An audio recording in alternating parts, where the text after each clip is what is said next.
One welcome to study club. आज इस video में हम देख रहे हैं मध्यकालीन भारत। आज का हमारा टॉपिक है अकबर। डिस्क्रिप्शन से शुरू करते हैं। अकबर का जन्म 15 अक्टूबर 1542 को अमरकोट के राजा वीर साल के महल में हुआ था। 14 फरवरी 1556 को पंजाब में गुरुदासपुर जिले के निकट कलानौर नामक स्थान पर उसे बादशाह घोषित किया गया। इस समय उसकी आयु 14 वर्ष से कम थी। शाह अब्दुल माली ने अकबर के राज्याभिषेक में सम्मिलित होने से इनकार कर दिया था। हुमायूं इसे फर्जंद यानी पुत्र पुकारता था। बैरम खां अकबर का संरक्षक था। अकबर ने उसे अपना वकील यानी वजीर नियुक्त किया तथा उसे खान ए खाना की उपाधि से विभूषित किया। अकबर ने सर्वप्रथम कछवाहा राजपूतों से वैवाहिक संबंध स्थापित किए थे। जिस समय अकबर ख्वाजा मोइनुद्दीन चिश्ती की दरगाह की यात्रा हेतु जा रहा था तो सांगानेर नामक स्थान पर 1562 ईस्वी में आमेर के राजा बिहारी मल यानी भारमल बादशाह की सेवा में उपस्थित हुआ। उसने अकबर की अधीनता स्वीकार की तथा उससे अपने ज्येष्ठ पुत्री हरखाबाई यानी जिनका लोक प्रचलित नाम है जोधाबाई, उनके साथ उनका विवाह करने की इच्छा भी व्यक्त की। अकबर ने राजा का प्रस्ताव स्वीकार कर लिया तथा अजमेर से लौटते समय सांभर में उसने राजा बिहारी मल की पुत्री से विवाह किया। यह अकबर का प्रथम राजपूत कन्या से विवाह था। इस प्रकार बिहारी मल यानी भारमल पहला राजपूत राजा था जिसने स्वेच्छा से अकबर की अधीनता स्वीकार की। इसी राजपूत राजकुमारी से शहजादे सलीम यानी जहांगीर का जन्म हुआ। अकबर ने सूफी मत में अपनी आस्था जताते हुए चिश्तिया संप्रदाय को समर्थन दिया था। वह ख्वाजा मोइनुद्दीन चिश्ती की अजमेर स्थित दरगाह पर दर्शन हेतु अक्सर जाता था। अपनी उदार धार्मिक नीति के अंतर्गत उसने 1562 ईस्वी में दास प्रथा, 1563 ईस्वी में तीर्थ यात्रा कर तथा 1564 में जजिया कर को समाप्त कर दिया। अपने सामाजिक सुधार के अंतर्गत उसने बाल विवाह तथा सती प्रथा को रोकने का प्रयत्न किया। उसने यह आज्ञा दी थी कि आदमी को एक ही स्त्री से विवाह करना चाहिए और वह तब ही दूसरा विवाह कर सकता है जब उसकी पहली पत्नी बंध्या हो। महामंगा के पुत्र अधम खां को 1562 ईस्वी में अकबर ने स्वयं मारा था क्योंकि उसने अकबर के प्रधानमंत्री अतगा खां की हत्या कर दी थी। दुर्गावती गोंडवाना के हिंदू राज्य की योग्य शासिका थी। अकबर के आक्रमण जो 1564 में हुई उसके फलस्वरूप शत्रु से घिर जाने पर इस वीर रानी ने आत्महत्या कर ली थी। 1565 ईस्वी में मारवाड़ के शासक राव चंद्रसेन ने भाद्राजूण में मुगल सेनाओं का सामना किया, लेकिन चारों तरफ से घिर जाने के कारण उसे सिवाना जाना पड़ा। राव चंद्रसेन ने 1579 में सोजत पर अधिकार कर लिया। अतः अकबर ने पुनः सेनाएं भेजकर उस पर आक्रमण करवाया, लेकिन वह पहाड़ी क्षेत्रों में चला गया और 1581 ईस्वी में उसकी मृत्यु हो गई। हल्दी घाटी युद्ध के पीछे अकबर का मुख्य उद्देश्य राणा प्रताप को अपने अधीन लाना था। अकबर ने अप्रैल 1576 में मान सिंह के नेतृत्व में 5000 सैनिकों को राणा प्रताप के विरुद्ध भेजा। मान सिंह मंडलगढ़ के मार्ग से होता हुआ गोगुंडागढ़ से 14 मील दूर हल्दी घाटी दर्रे के निकट पहुंचा। राणा प्रताप भी मुगल सेना का सामना करने के लिए पहाड़ियों से उतर आए। फलतः जो युद्ध हुआ वह हल्दी घाटी के युद्ध के नाम से प्रसिद्ध है, जिसमें राणा पराजित हुए और उन्हें अरावली की पहाड़ियों में शरण लेनी पड़ी। मेवाड़ राज्य ने अकबर की संप्रभुता स्वयं स्वीकार नहीं की थी। राणा प्रताप ने लंबे समय तक मुगलों से युद्ध लड़ा। राणा प्रताप की मृत्यु के बाद उनके पुत्र राणा अमर सिंह ने 1615 ईस्वी में जहांगीर से संधि की थी। जब शहजादा सलीम ने विद्रोह कर इलाहाबाद में स्वतंत्र शासक की तरह व्यवहार करना आरंभ कर दिया था, तब अकबर ने 1602 ईस्वी में दक्षिण से अपने मित्र अबुल फजल को बुलाया।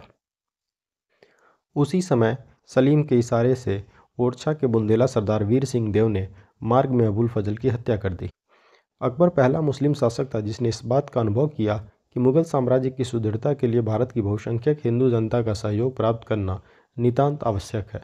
उसने हिंदू मुस्लिम समुदायों को राष्ट्रीय एकता के सूत्र में बांधने का प्रयास किया। मुगल शासन व्यवस्था को स्थापित करने का श्रेय अकबर को ही है। उसकी केंद्रीय शासन व्यवस्था तथा बादशाह के पद और अधिकारों एवं कर्तव्यों की व्याख्या, उसका प्रांतीय शासन, उसकी लगान व्यवस्था, उसकी मुद्रा व्यवस्था, उसकी मनसबदारी व्यवस्था आदि सभी को उसके समय में सफलता प्राप्त हुई और वह उसके उत्तराधिकारियों के लिए आधार स्वरूप बनी। अकबर एक महान शासक था जिसका साम्राज्य अफगानिस्तान से लेकर गोदावरी नदी के किनारे तक विस्तृत था। वह एक धर्मनिरपेक्ष शासक था। संपूर्ण सत्ता उसी में निहित थी।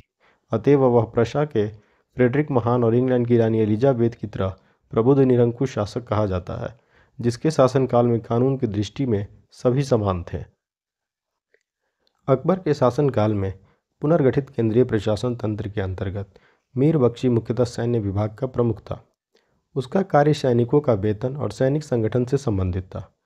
अकबर ने 1573 ईस्वी में घोड़ों को दागने की प्रथा का पुनः प्रचलन किया, जिससे सेनापति अपने घोड़े न बदल सकें अथवा एक घोड़े को दो बार न प्रस्तुत कर सकें। 1574-75 ईस्वी में अकबर ने मनसबदारी व्यवस्था के आधार पर सैनिक संगठित किया। मनसब शब्द का अर्थ श्रेणी या पद है तथा मनसबदार का अर्थ उस अधिकारी से था जिसे शाही सेना में एक पद या श्रेणी प्राप्त थी। अकबर की मनसबदारी व्यवस्था दशमलव प्रणाली पर आधारित थी। दीवान शब्द फारसी भाषा का है और खलीफा उमर के काल में मुसलमानों ने इसे अपनाया था। वे इसका प्रयोग खजाना विभाग के लिए करते थे। अकबर के शासनकाल के 90वें वर्ष से लेकर 30वें वर्ष तक दीवान पद मुजफ्फर खां तुर्बती, राजा टोडरमल एवं ख्वाजा शाह मंसूर के हाथों आता जाता रहा। दीवान आर्थिक मामलों एवं राजस्व का सर्वोच्च अधिकारी होता था।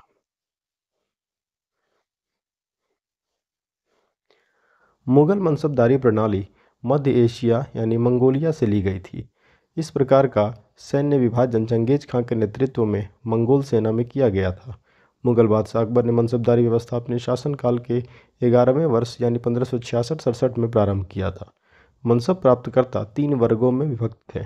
10 से 500 से कम मनसबदार, 500 से 2500 तक अमीर तथा 2500 से ऊपर अमीर आजम कहलाते थे। इसके अलावा जात और सवार की दृष्टि से भी 3 श्रेणियों में बांटा गया था। अकबर के शासनकाल में भू राजस्व वसूली के लिए जाप्ती प्रणाली का प्रचलन हुआ, जो भूमि सर्वेक्षण, भू राजस्व निर्धारण के लिए दस्तूर उल अमल तथा जाप्ती खसरे की तैयारी पर आधारित थी।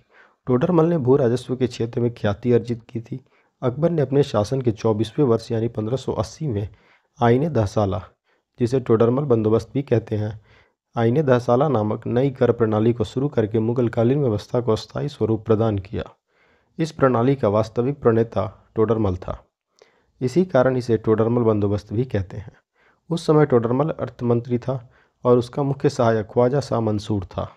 इस प्रणाली के अंतर्गत अलग अलग फसलों के पिछले 10 वर्ष के उत्पादन और उसी समय के उनके प्रचलित मूल्यों का औसत निकाल कर उस औसत का 1/3 हिस्सा राजस्व के रूप में वसूला जाता था।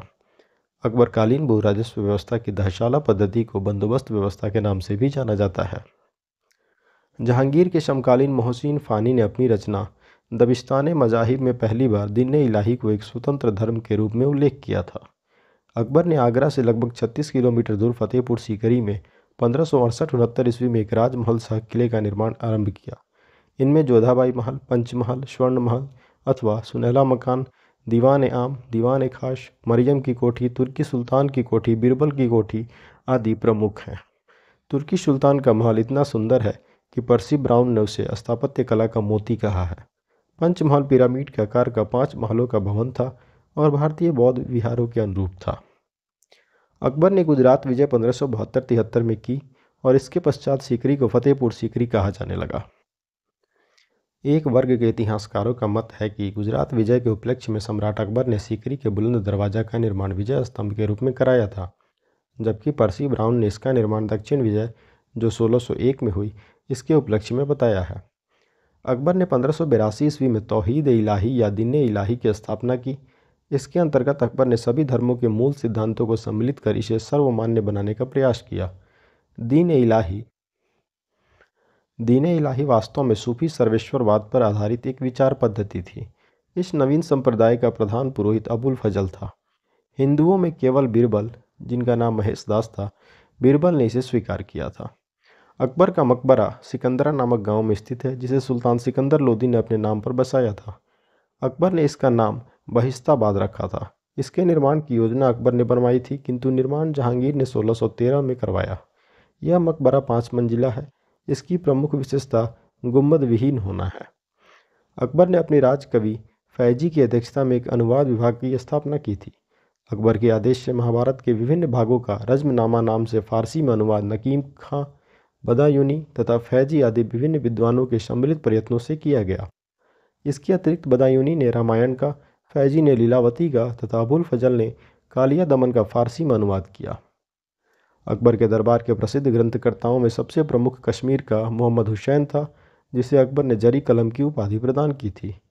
हरिविजय सूरी वह जैन साधु था जो अकबर के दरबार में कुछ वर्ष तक रहा एवं जिसे जगत गुरु की उपाधि से सम्मानित किया गया। मुगल दरबार में एक अन्य विद्वान जीन चंद्र सूरी भी रहते थे जिन्हें युग प्रधान की उपाधि प्रदान की गई थी। इंग्लैंड की रानी एलिजाबेथ प्रथम का समकालीन भारतीय राजा अकबर था। दिसंबर 1600 में ईस्ट इंडिया कंपनी की स्थापना के समय इंग्लैंड की रानी एलिजाबेथ थी। भारत में उस समय अकबर, जिसका शासनकाल 1556 से 1605 तक चला, कार्यकाल उसका शासन था। एलिजाबेथ प्रथम का शासनकाल 1558 से 1603 का था। मुगलकालीन विद्वान अबुल फजल ने अमेरिका की खोज का उल्लेख किया है। राल्फ फिंच, जिसका कार्यकाल 1583 से 86 रहा, फतेहपुर सीकरी और आगरा पहुंचने वाला पहला अंग्रेज व्यापारी था। अकबर ने फतेहपुर सीकरी में 1575 ईस्वी में इबादत खाने की स्थापना की, जिसका उद्देश्य दार्शनिक एवं धार्मिक विषयों पर वाद विवाद करना था। 1578 ईस्वी में इसने सभी धर्मावलंबियों के लिए इबादत खाना का द्वार खोल दिया। अकबर ने समस्त धार्मिक मामलों को अपने हाथों में लेने के लिए 1579 ईस्वी में महजरनामा की घोषणा की। यह महजरनामा अबुल फजल के पिता शेख मुबारक ने तैयार किया था। मजहर को स्मिथ और वुल्जले हेग ने अचूक आज्ञापत्र कहा है। मजहर जारी करने के बाद अकबर ने सुल्तान ए आदिल या इमाम ए आदिल की उपाधि धारण की। अकबर स्वयं बसंत, होली, दिवाली जैसे त्योहारों और उत्सवों में भाग लेता था। उसने तुलादान, झरोखा दर्शन आदि हिंदू त्योहारों को भी स्वीकार कर लिया था। लेन पूल के अनुसार हिंदू राजाओं को एकजुट कर लेना अकबर के समय की सबसे स्पष्ट विशेषता थी। Doctor RP. त्रिपाठी के अनुसार अकबर अपने युग की संतान और पिता दोनों था। अब देखते हैं एमसीक्यूज। निम्नलिखित में से किस स्थान पर अकबर को हुमायूं की मृत्यु की सूचना मिलने पर राजगद्दी पर बैठाया गया? वह स्थान है कलानौर। हुमायूं की मृत्यु के अवसर पर अकबर पंजाब में सिकंदर सूर को समाप्त करने में संलिप्त था। उस अवसर पर बैरम खां उसके संरक्षक के रूप में कार्य कर रहा था। हुमायूं की मृत्यु की सूचना मिलने पर पंजाब में गुरदासपुर जिले के निकट कलानौर नामक स्थान पर 14 फरवरी 1556 को अकबर को मुगल बादशाह घोषित किया गया। उस समय अकबर की आयु 14 वर्ष से कम थी। हल्दी घाटी के युद्ध के पीछे अकबर का मुख्य उद्देश्य क्या था? राणा प्रताप को अपने अधीन लाना।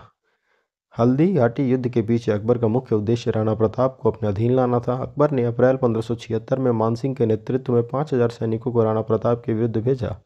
मानसिंह मंडलगढ़ के मार्ग से होता हुआ गोगुंडागढ़ से 14 मील दूर हल्दी घाटी दर्रे के निकट पहुंचा। राणा प्रताप भी मुगल सेना का सामना करने के लिए पहाड़ियों से उतर आए। फलतः जो युद्ध हुआ वह हल्दी घाटी युद्ध के नाम से प्रसिद्ध है, जिसमें राणा पराजित हुए और उन्हें अरावली की पहाड़ियों में शरण लेनी पड़ी। हल्दी घाटी का युद्ध किस वर्ष में हुआ था? 1576 ईस्वी में। हल्दी घाटी के युद्ध में महाराणा प्रताप की सेना के सेनापति कौन थे? हकीम खान। हल्दी घाटी का युद्ध 1576 में महाराणा प्रताप और मुगल सेनापति मान सिंह एवं आसफ खां के मध्य लड़ा गया। राजपूत योद्धाओं के अलावा राणा की सेना के अग्रभाग का नेतृत्व अफगानों की एक टुकड़ी के साथ हकीम खां सूर कर रहा था। राणा की सेना में भीलों की भी एक छोटी सी टुकड़ी शामिल थी। यह राणा की मुगलों के साथ आमने सामने की आखिरी मुठभेड़ थी। आगे उसने छापामार युद्ध का सहारा लिया। हल्दी घाटी के युद्ध में महाराणा प्रताप के अलावा राजपूत सेना का सेनापति कौन था? हकीम सूर। हल्दी घाटी के युद्ध में महाराणा प्रताप की राजपूत सेना का सेनापति कौन था? हकीम खान सूर। दिए गए मानचित्र में छायांकित भाग एक कालावधि को विशेष में अकबर के साम्राज्य को दर्शाता है। ए स्वतंत्र देश का परिचायक है और बी एक नगर की स्थिति दिखाता है। निम्न में से कौन सा विकल्प पूरी तरह सही जानकारी देता है? 1557 में अकबर। ए गोलकुंडा, बी लाहौर,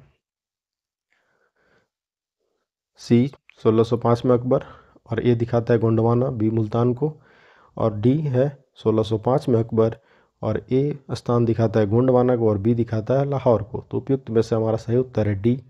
उपयुक्त मानचित्र अकबर के साम्राज्य को दर्शाता है। इसमें ए संकेत से गोंडवाना राज्य चिन्हित है और जो कि अकबर के राज्य से बाहर था, एवं संकेत बी से लाहौर चिन्हित है।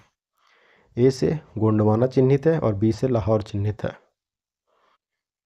Next question. अकबर ने सर्वप्रथम वैवाहिक संबंध राजपूतों के जिस गृह से स्थापित किया वह कौन सा था? कछवाहों का था। अकबर ने सर्वप्रथम कछवाहा राजपूतों से वैवाहिक संबंध स्थापित किए। जिस समय अकबर ख्वाजा मोइनुद्दीन चिश्ती की दरगाह की यात्रा हेतु जा रहा था तो सांगानेर नामक स्थान पर 1562 ईस्वी में आमेर का राजा बिहारी मल, जिसे भारमल भी कहते हैं, बिहारी मल बादशाह की सेवा में उपस्थित हुआ। उसने अकबर की अधीनता स्वीकार की तथा उसे अपनी ज्येष्ठ पुत्री हरखाबाई, जिनका लोक प्रचलित नाम जोधाबाई है, उसका विवाह करने की इच्छा भी व्यक्त की। अकबर ने राजा का प्रस्ताव स्वीकार किया तथा अजमेर से लौटते समय सांभर में उसने राजा बिहारी मल की पुत्री से विवाह किया। यह अकबर का प्रथम राजपूत कन्या से विवाह था। निम्न में से किस परिवार ने सर्वप्रथम अकबर के साथ वैवाहिक संबंध स्थापित किए? कछवाहों ने। किस चिश्ती संत के दरगाह पर अकबर दर्शन हेतु अधिक जाता था? ख्वाजा मोइनुद्दीन चिश्ती।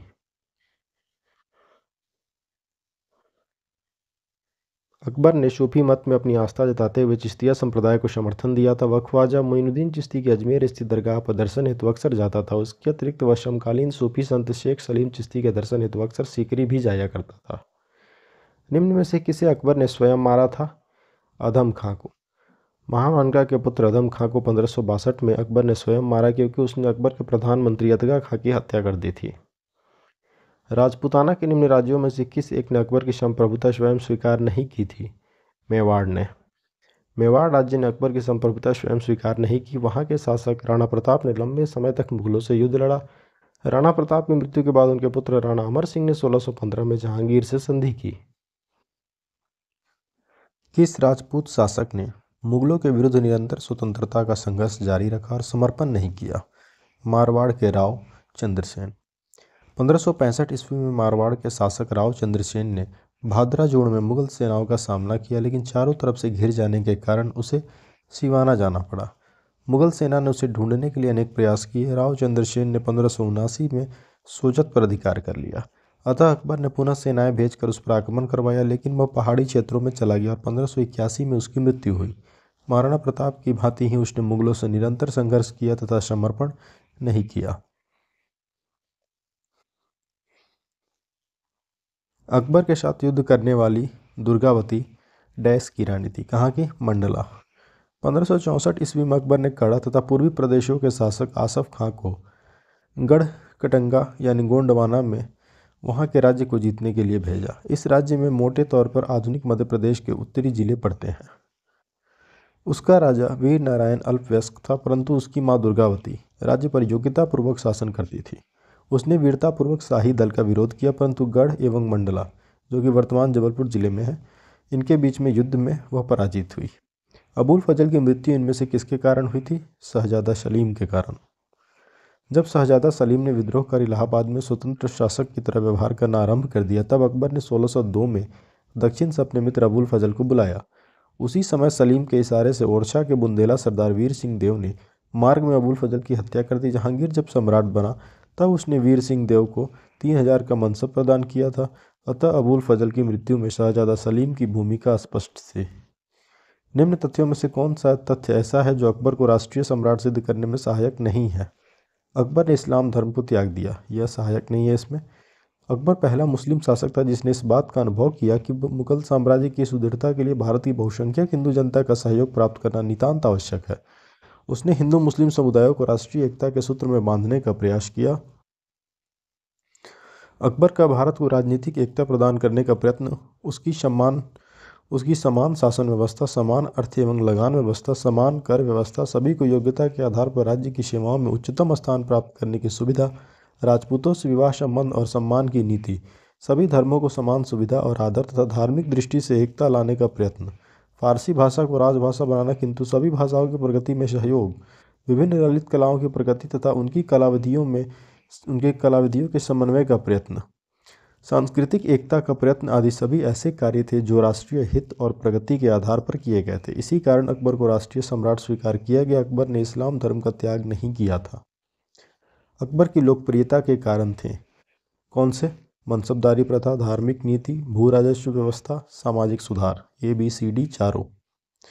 मुगल शासन व्यवस्था को स्थापित करने का श्रेय अकबर को ही है। उसकी केंद्रीय शासन व्यवस्था तथा बादशाह के पद और अधिकारों एवं कर्तव्यों की व्याख्या, उसका प्रांतीय शासन, उसकी लगान व्यवस्था, उसकी मुद्रा व्यवस्था, उसकी मनसबदारी व्यवस्था आदि सभी को उसके समय में सफलता प्राप्त हुई और उसके उत्तराधिकारियों के लिए आधार स्वरूप बनी। अकबर प्रथम मुस्लिम शासक था जिसने हिंदू और मुसलमानों को निकट लाने का प्रयास किया। अपनी उदार नीति के अंतर्गत उसने 1562 ईस्वी में दास प्रथा, 1563 में तीर्थ यात्रा कर और 1564 में जजिया कर को समाप्त कर दिया। अपने सामाजिक सुधार के अंतर्गत उसने बाल विवाह एवं सती प्रथा को रोकने का प्रयत्न किया। अतः अकबर की लोकप्रियता के कारणों में उपयुक्त चारों बिंदुओं को सम्मिलित किया जाता है। निम्नलिखित में से किस मुस्लिम शासक ने तीर्थ यात्रा कर समाप्त कर दिया? अकबर ने। निम्नलिखित बादशाहों में किसको एक प्रबुद्ध निरंकुश कहा जा सकता है? बाबर, हुमायूं, अकबर या औरंगजेब? अकबर को कहा जा सकता है प्रबुद्ध निरंकुश। अकबर एक महान शासक था जिसका साम्राज्य अफगानिस्तान, कश्मीर से लेकर गोदावरी नदी के किनारे तक विस्तृत था। वह एक धर्मनिरपेक्ष शासक था, संपूर्ण सत्ता उसी में निहित थी, अतएव वह प्रशा के फ्रेडरिक महान और इंग्लैंड की रानी एलिजाबेथ की तरह प्रबुद्ध निरंकुश शासक कहा जाता है, जिसके शासनकाल में कानून की दृष्टि में सभी समान थे। निम्नलिखित में से किसने यह आज्ञा दी थी कि आदमी को एक ही स्त्री से विवाह करना चाहिए और वह तभी दूसरा विवाह कर सकता है जब उसकी पहली पत्नी बंध्या हो? ये आज्ञा दिया था अकबर ने। अकबर ने कुछ सामाजिक परंपराओं एवं व्यक्तिगत मान्यताओं पर अंकुश अवश्य लगाया, परंतु उसने यह कार्य सुधार की दृष्टि से किया। उदाहरण के लिए उसने आज्ञा दी थी कि आदमी को एक ही स्त्री से विवाह करना चाहिए, वह तभी दूसरा विवाह कर सकता है जब उसकी पहली पत्नी बंध्या हो। उसने हिंदू विधवाओं को पुनर्विवाह करने का अधिकार दे दिया तथा बलपूर्वक स्त्रियों के सती होने पर रोक लगा दी। निम्न कथनों में कौन सा या कौन से सही हैं? अकबर ने लड़कों और लड़कियों के विवाह की आयु निर्धारित करने का प्रयास किया था। अकबर ने लड़कियों को अभिभावकों के दबाव से अलग स्वयं की इच्छा से विवाह करने की स्वतंत्रता दी थी। 1 एवं 2 दोनों सही हैं।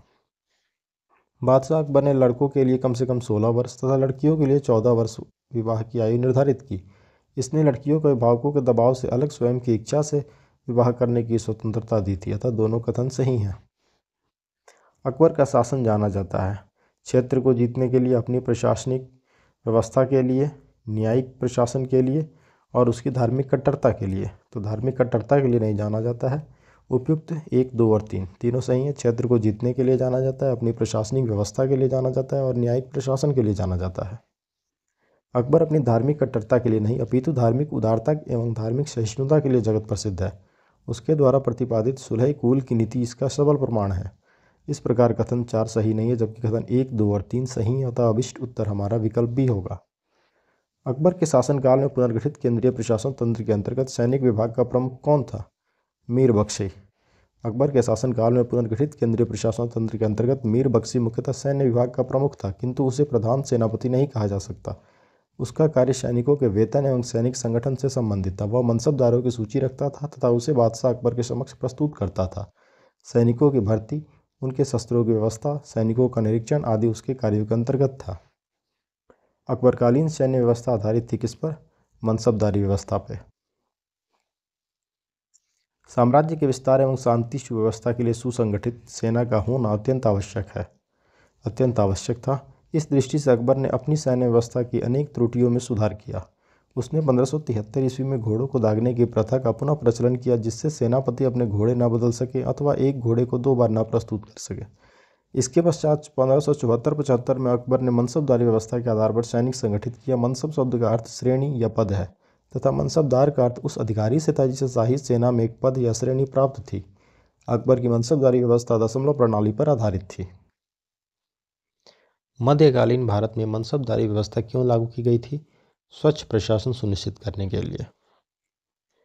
अकबर द्वारा दीवान का पूर्ण रूपेण दर्जा दिया जाने वाला प्रथम व्यक्ति कौन था? मुजफ्फर खां तुर्बती। दीवान शब्द फारसी भाषा का है और खलीफा उमर के काल में मुसलमानों ने इसे अपनाया था। वे इसका प्रयोग खजाना विभाग के लिए करते थे। अकबर के शासनकाल के 90वें वर्ष से लेकर 30वें वर्ष तक दीवान पद मुजफ्फर खां तुर्बती, राजा टोडरमल एवं ख्वाजा शाह मंसूर के हाथों आता जाता रहा। मुजफ्फर खां सरकारी शोपान में दीवान के पद को स्थान दिलाने में सफल रहा। दीवान आर्थिक मामलों एवं राजस्व का सर्वोच्च अधिकारी था। अकबर ने जिस मनसबदारी प्रणाली को लागू किया वह किस देश में प्रचलित प्रणाली से उधार ली गई थी? अफगानिस्तान, तुर्की, मंगोलिया या फारस? मंगोलिया से। मुगल मनसबदारी प्रणाली मध्य एशिया मंगोलिया से ली गई थी। इस प्रकार का सैन्य विभाजन चंगेज खां के नेतृत्व में मंगोल सेना में किया गया था। अकबर द्वारा प्रारंभ मनसबदारी प्रणाली यद्यपि काफ़ी हद तक नवीन थी, तथापि यह मूलतः मंगोल सैन्य विभाजन पर आधारित थी। कथन: अकबर के काल में हर 10 घुड़सवार सैनिकों के लिए मनसबदारों को 20 घोड़ों का रखरखाव करना पड़ता था। कारण, घोड़ों को यात्रा में आराम देना होता था और युद्ध के समय उनको बदलना आवश्यक होता था। तो यहाँ पर ए तथा आर दोनों सही है तथा आर जो है कथन ए की सही व्याख्या करता है। अकबर के काल में हर 10 घुड़सवार सैनिकों के लिए मनसबदारों को 20 घोड़े रखने होते थे। इसका मूल कारण यह था कि लंबी यात्रा के दौरान घोड़ों को आराम देना आवश्यक था और युद्ध में उन्हें बदलने की आवश्यकता भी पड़ती थी। इस प्रकार कथन और कारण दोनों सही है तथा कारण जो है वो कथन की सही व्याख्या करता है। जाप्ती प्रणाली किसकी उपज थी? अकबर की। अकबर के शासनकाल में भू राजस्व वसूली के लिए जाप्ती प्रणाली का प्रचलन हुआ, जो भूमि सर्वेक्षण, भू राजस्व निर्धारण के लिए दस्तूर उल अमल तथा जाप्ती खसरे की तैयारी पर आधारित थी। साम्राज्य के अधिकतर भूभाग में यही प्रणाली प्रचलित थी। टोडरमल ने किस क्षेत्र में ख्याति अर्जित की थी? भू राजस्व व्यवस्था में। टोडरमल ने भू राजस्व के क्षेत्र में ख्याति अर्जित की थी। अकबर ने अपने शासन के 24वें वर्ष यानी 1580 में आईने दहशाला, जो कि टोडरमल बंदोबस्त भी कहा जाता है, यह नाम की एक नई कर प्रणाली को शुरू करके मुगलकालीन व्यवस्था को स्थायी स्वरूप प्रदान किया। इस प्रणाली का वास्तविक प्रणेता टोडरमल था, इसी कारण इसे टोडरमल बंदोबस्त भी कहते हैं। उस समय टोडरमल वित्त मंत्री था तथा उसका मुख्य सहायक ख्वाजा शाह मंसूर था। इस प्रणाली के अंतर्गत अलग अलग फसलों के पिछले 10 वर्ष के उत्पादन और उसी समय के उनके प्रचलित मूल्यों का औसत निकालकर उस औसत का 1/3 हिस्सा राजस्व के रूप में वसूला जाता था। इनमें से किस कर व्यवस्था को बंदोबस्त व्यवस्था के नाम से भी जाना जाता है? दहशाला व्यवस्था को। टोडरमल संबंधित थे किससे? मालगुजारी सुधारों से। अकबर द्वारा भू राजस्व व्यवस्था के पुनर्निर्धारण हेतु 1570-71 ईस्वी में मुजफ्फर खां तुर्बती और राजा टोडरमल को अर्थ मंत्री के पद पर नियुक्त किया गया था। राजा टोडरमल ने अलग अलग फसलों पर नकद के रूप में वसूली की जाने वाली लगान राशि का 1571 से 1580 के मध्य लगभग 10 वर्ष का औसत निकालकर उस औसत का 1/3 भू राजस्व के रूप में निश्चित किया, जिसे दहशाला मालगुजारी व्यवस्था कहा गया। आईने दहशाला व्यवस्था को टोडरमल बंदोबस्त भी कहा जाता है। मुगल सम्राट अकबर से संबंधित निम्न कथनों पर विचार करिए। तानसेन रामबली पांडे का मुगल सम्राट अकबर द्वारा प्रदान की गई पदवी थी। अकबर का विवाह राजा मान सिंह की बहन के साथ हुआ। अबुल फजल आईने अकबरी के लेखक थे। 3 कथन दिए गए हैं। चौथा कथन है राजा टोडरमल अकबर की सेना के प्रधान सेनापति थे। उपयुक्त में से केवल कथन 3 जो है वो सही है। तीसरा कथन है हमारा इसमें अबुल फजल आईने अकबरी के लेखक थे, ये सही है, बाकी सभी कथन गलत है। एक्सप्लेनेशन देखते हैं। तानसेन का मूल नाम रामतनु पांडे था। उन्हें तानसेन नाम जो है यह उपाधि ग्वालियर या रीवा के राजा ने दी थी। अकबर ने तानसेन को मियाँ की उपाधि दी थी। राजा मान सिंह की बहन मानबाई शाह बेगम का विवाह सलीम यानी जहांगीर से हुआ, न कि अकबर से। आईने अकबरी के लेखक अबुल फजल थे, ये सही है। राजा टोडरमल दीवान वित्त मंत्री थे, न कि सेनापति, अतः केवल कथन 3 सत्य है। भू राजस्व प्रशासन के क्षेत्र में शेर शाह एवं अकबर के मध्य निम्न में से कौन सा नैरंतर्य की कड़ी थी? टोडरमल। इतिहास प्रसिद्ध टोडरमल भू राजस्व प्रशासन की दृष्टि से विशेष सम्मान प्राप्त है। अकबर के द्वारा ही आईने दहशाला यानी टोडरमल बंदोबस्त की शुरुआत हुई। इस प्रणाली के प्रणेता टोडरमल ही थे। ख्वाजा शाह मंसूर से भी इसमें मदद मिली थी, अतएव इसे टोडरमल बंदोबस्त के नाम से भी जाना जाता है। अकबर काल में भू राजस्व व्यवस्था की एक प्रसिद्ध नीति आईने दहशाला पद्धति किसके द्वारा निर्मित की गई? टोडरमल के द्वारा। आईने अकबर ने दीन इलाही किस वर्ष में प्रारंभ किया? 1582 में। अकबर ने 1582 ईस्वी में तौहीद इलाही या दीन इलाही की स्थापना की। इसके अंतर्गत अकबर ने सभी धर्मों के मूल सिद्धांतों को सम्मिलित कर उसे सर्वमान्य बनाने का प्रयास किया। दीन इलाही वास्तव में सूफी सर्वेश्वरवाद पर आधारित एक विचार पद्धति थी। इस नवीन संप्रदाय का प्रधान पुरोहित अबुल फजल था। हिंदुओं में केवल बीरबल ने इसे स्वीकार किया। राजा भगवान दास और राजा मान सिंह ने इसका सदस्य बनने से इनकार कर दिया था। दीन इलाही का प्रचार किस शासक ने किया? अकबर ने। दीन इलाही किसके द्वारा प्रारंभ किया गया था? अकबर के द्वारा। किस इतिहासकार ने दीन इलाही को एक धर्म कहा था? इनमें से कोई नहीं। दिए गए ऑप्शन में से अबुल फजल नहीं है, अब्दुल कादिर बदायूनी नहीं है, निजामुद्दीन नहीं है। अकबर द्वारा प्रवर्तित जो था दीन इलाही ये कोई धर्म नहीं था, अपितु एक सूफी मत था जिसके नियम सर्वधर्म समन्वय पर आधारित थे। जहांगीर के समकालीन मोहसिन फ़ानी ने अपनी रचना दबिस्तान मज़ाहिब में पहली बार दीन इलाही का एक स्वतंत्र धर्म के रूप में उल्लेख किया था। किसने किया था? मोहसिन फ़ानी ने। इबादत खाने का निर्माण किसने करवाया था? अकबर ने। नेक्स्ट क्वेश्चन है, एक्सप्लेनेशन देख लेते हैं। बादशाह अकबर ने धार्मिक चर्चा एवं विचार विमर्श के लिए 1575 ईस्वी में फतेहपुर सीकरी में एक इबादत खाना के निर्माण का आदेश दिया। इबादत खाना में बादशाह की अध्यक्षता में सैयद, शेख एवं उलेमा धार्मिक चर्चा किया करते थे। 1578 ईस्वी में अकबर ने सभी धर्मावलंबियों के लिए इबादत खाना का द्वार खोल दिया। अकबर ने समस्त धार्मिक मामलों को अपने हाथों में लेने के लिए 1579 में महजरनामा जारी करवाया, जिसने उसे धर्म के मामलों में सर्वोच्च बना दिया। इस पर 5 उलेमाओं या इस्लामी धर्मविदों के हस्ताक्षर थे। महजर को स्मिथ और वुलजले हेग ने अचूक आज्ञापत्र कहा था। महजर जारी करने के बाद अकबर ने सुल्तान आदिल या इमाम आदिल की उपाधि धारण की। स्मिथ महोदय ने कहा था, दीन इलाही अकबर की मूर्खता का स्मारक है, उसकी बुद्धिमत्ता का नहीं। फतेहपुर सीकरी का इबादत खाना क्या था? वह भवन जिसमें विभिन्न धर्मों के विद्वानों के साथ अकबर चर्चा करता था। निम्न इमारतों में से कौन सी इमारत शान फतेहपुर कही जाती है? जामा मस्जिद। अकबर द्वारा बसाए गए शहर फतेहपुर सीकरी को वर्ष 1986 में यूनेस्को की विश्व धरोहर स्थल सूची में शामिल किया गया। उत्तर प्रदेश में स्थित फतेहपुर सीकरी 1571 से 1585 तक मुगल साम्राज्य की राजधानी रही। फतेहपुर सीकरी में मुगल वास्तुकला का स्मारक जैसे जामा मस्जिद, बुलंद दरवाज़ा, पंचमहल, शेख सलीम चिश्ती का मकबरा आदि शामिल है। यहाँ स्थित जामा मस्जिद को शान फतेहपुर या शान सीकरी के नाम से भी जाना जाता है। कौन सा स्मारक फतेहपुर सीकरी में नहीं है?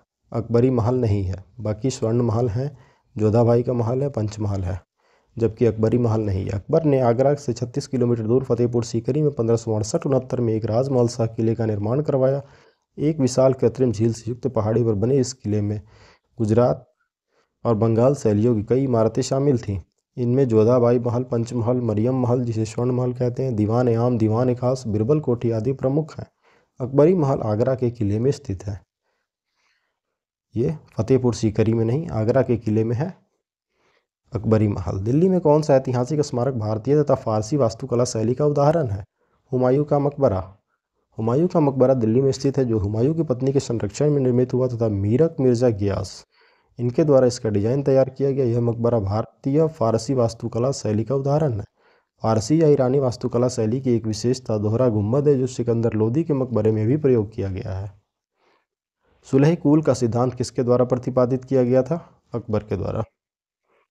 अकबर की धार्मिक नीति का मूल उद्देश्य सार्वभौमिक सहिष्णुता था।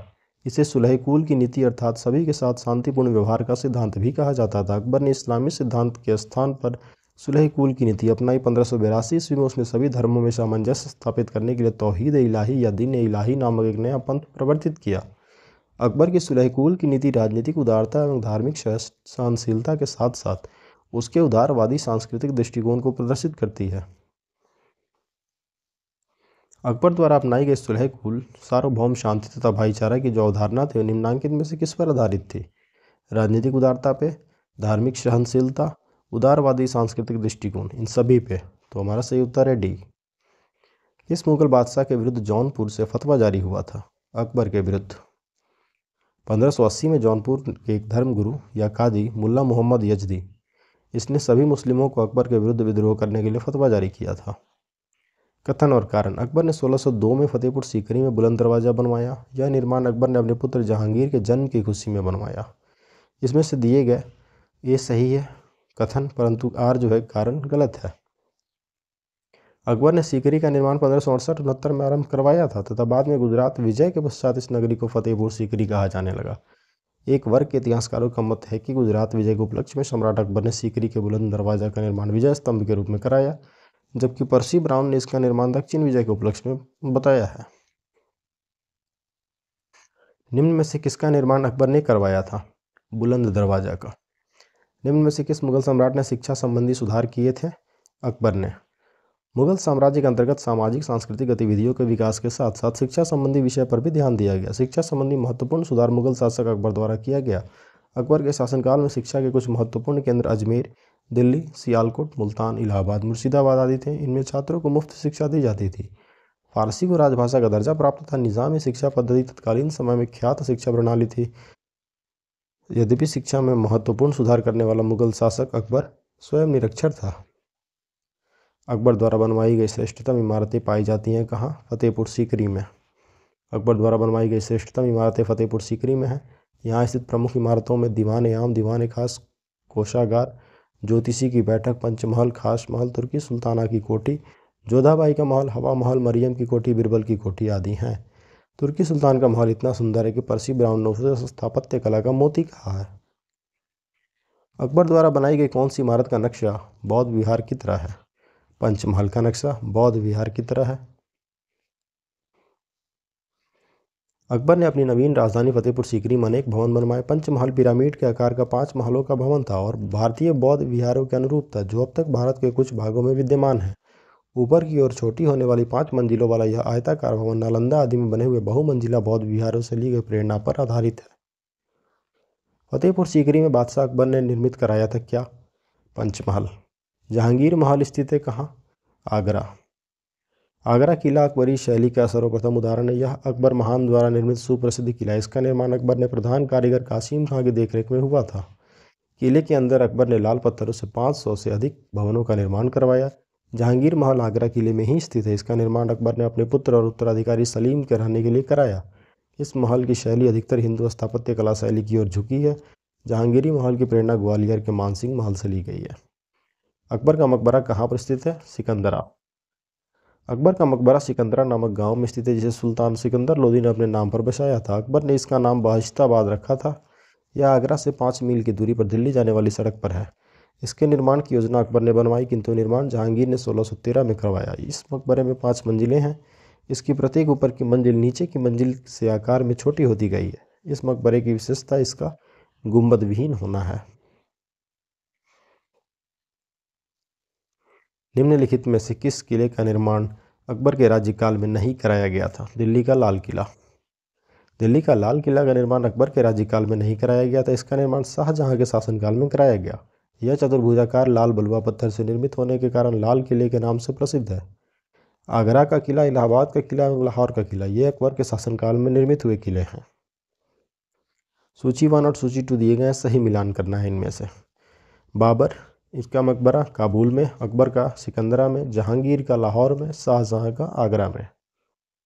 सूची 1 और सूची 2 दिए गए हैं, मुगल शासक और मकबरा का स्थान, सही मिलान करें।